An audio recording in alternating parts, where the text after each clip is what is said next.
drove to Goodwood on Thursday night after work. Managed to get there early enough and have dinner already eaten, so that we got there, we were able to set up. Made a time-lapse video. That turned out pretty cool, actually. Have a bit of the setup side of things, although you don't get to see the full ins and outs, nor is there any audio, which is probably beneficial and allows it to be a family show. Otherwise, it might not be. I'm still trying to work out the kinks on that. Got the tent, canopy, the flooring all set up. Bit of a new situation on that. Do a little deciphering, get that sorted. As per Chris's wonderful suggestion, added 2 stakes, pegs into the ground at the front end of the trailer canopy area. That's the direction that the wind always comes. So added some posts to that and the tie-down strap, so as they say, that's not going anywhere.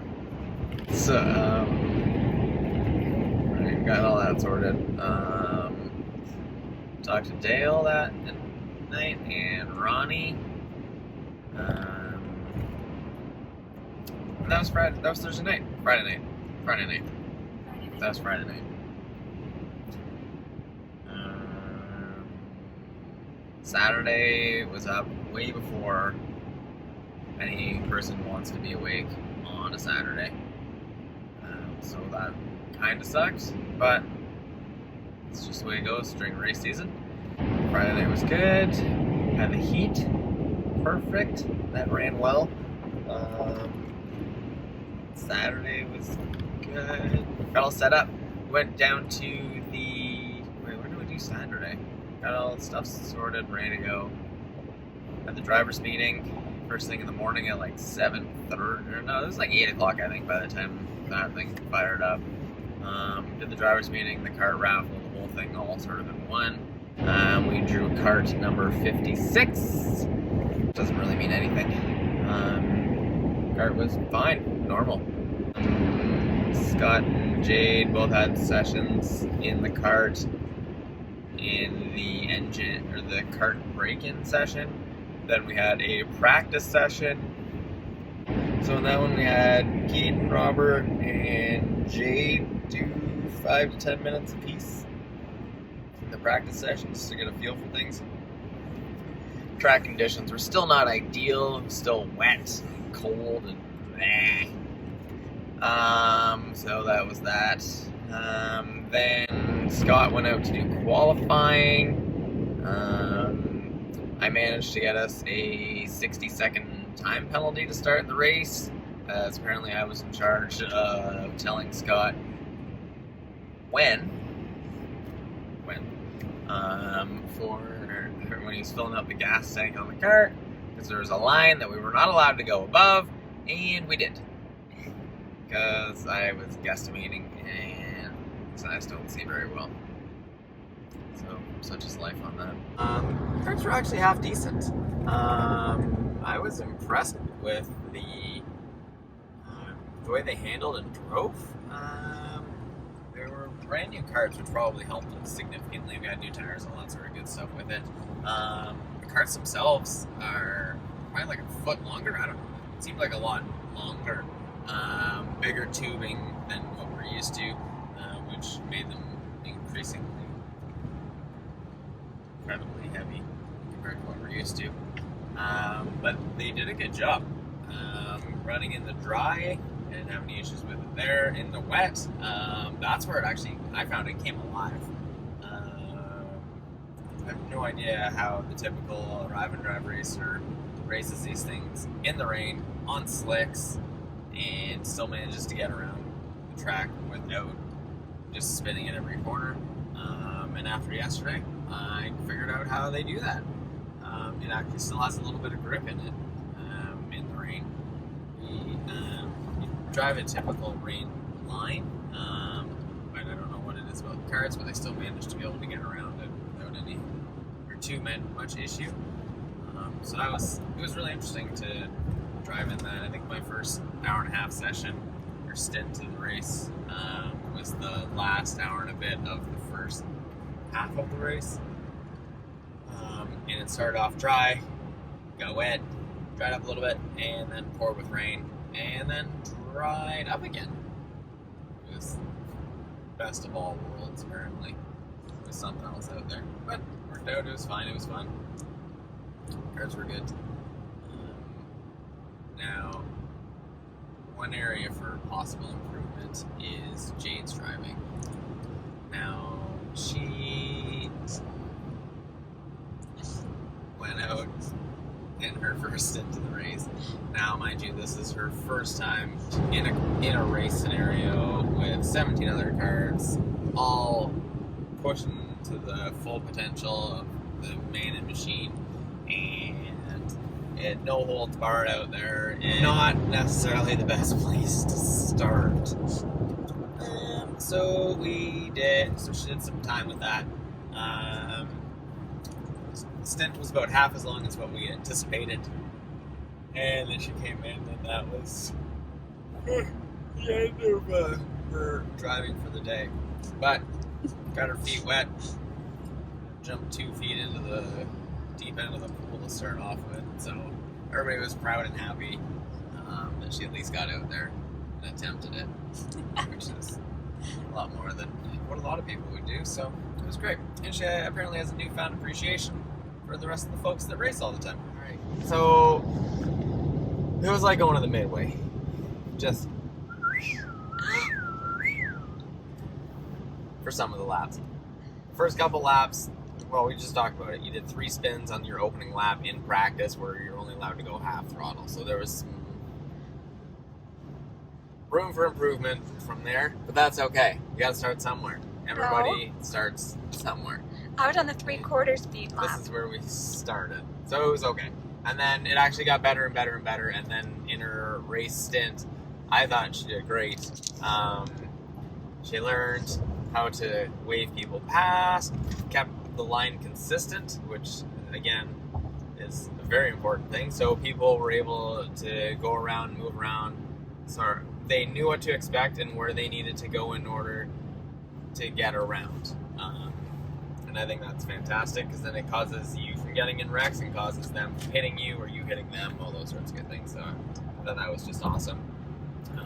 And all of the full-time racers, every time somebody went past, gave her like a big cottage wave type scenario, and that was awesome. So then that was that. I brought it in for the break at the halfway point of the race.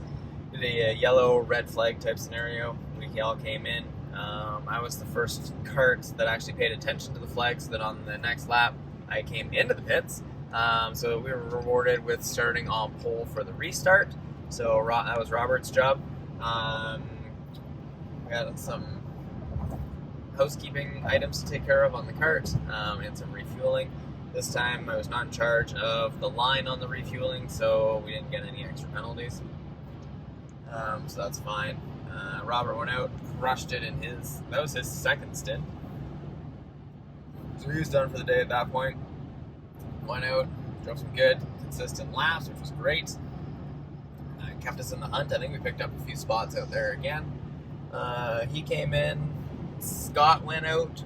I think, yeah, it was Scott that was next for his last hour. Scott went out. He did a good job. Again, nice and consistent lap times, which is exactly what you want. Kept all 4 wheels on the track, pointed in the right direction. Then it was Keaton's turn. Keaton went out. Did a great job. He was starting even faster laps than the rest of us, so that's why we hired him for the day. He was our hot shoe, as they say. He did a really good job. Made a bunch of passes. We ended up, he was sort of paired off with a guy who was running 2 seconds a lap slower for one of the other karts that we were chasing down, or one of the other teams. So that really helps that they probably had their slow driver and we had our fast driver in at the same time. So that really helped us gain a lot of on-track time with them.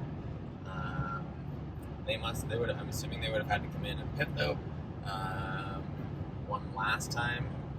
Keaton came in to finish his stint, and then I went out in it to finish the race off. Again, we had to serve as an additional penalty that we picked up for some aggressive driving. So we had to do that, refueling, and then I finished off the last, 40 minutes of the race, I think, which was all dry. I have no idea if I was doing consistent lap times or not, as there's no Alfanos. We're going to assume that we did. We don't really know one way or the other, but that's okay. And that was that. Checkered flew. I wasn't actually too cold, and was still happy by the end of things by the end of the day. Nice part was that you can legit just park the cart and get out of it and wipe your hands of it, and you don't have to think twice about it. So that was pretty awesome. But unfortunately for Dale, Kyle, and the rest of the staff at Goodwood Kartways, they do have to take care of the cars and put them all back together again, fix all the things that we broke on them. But that's all right. It's all part of the process. So again, thanks to them for all the wonderful work that they did and the effort that they put into it. You can tell that they're all racers at heart. They want the best for everybody out there. Scott and Keaton had to head out, so they did their thing. We just grabbed the leftover pieces from our sort of 10x10 paddock space that we were entitled to. Brought all that stuff back up to the trailer. Chatted with Robert a little bit, and we left. We ate some dinner at like 10 o'clock at night, because that's just what happens on race days when you race till 8 o'clock at night. So anyway, that was that. Then just kind of laid around and tried to figure out what just happened throughout the day. Then today we were supposed to, today's Sunday, we were supposed to get up, do a couple finishing touches on the kart that we own, and practice with it and do some testing. But woke up to below zero temperatures. It felt like it was below zero with the wind chill, and it was snowing with snow on the ground. So that was enough of that. I wasn't feeling that. No, thank you. So, called it a day. Slowly, at our own leisure, packed up the trailer, put the stuff together. Did a lot of tidying in and around the trailer to get things into usable functionality. Anyway, moved the trailer. It's in its parking spot. It's there for 2 weeks. Then we'll come back down, probably do a practice day, and then a club race day the next, which will give us time to sort of break some things in, scrub in some tires, get a feel for the track one more time, and that'll be about it. Now we did get to go to sushi for lunch today, so that was pretty outstanding. We don't normally get to do that because track days take too damn long. But if you leave at noon, you get to go have lunch somewhere sweet. So we went to some sushi place in Stouffville, which is delicious. Now we're off to Scott's house to deliver some more karting parts, because what's a Sunday without kart parts? That's home time. Rest and recoup time. We'll do it all over again soon in 10 days. See you then.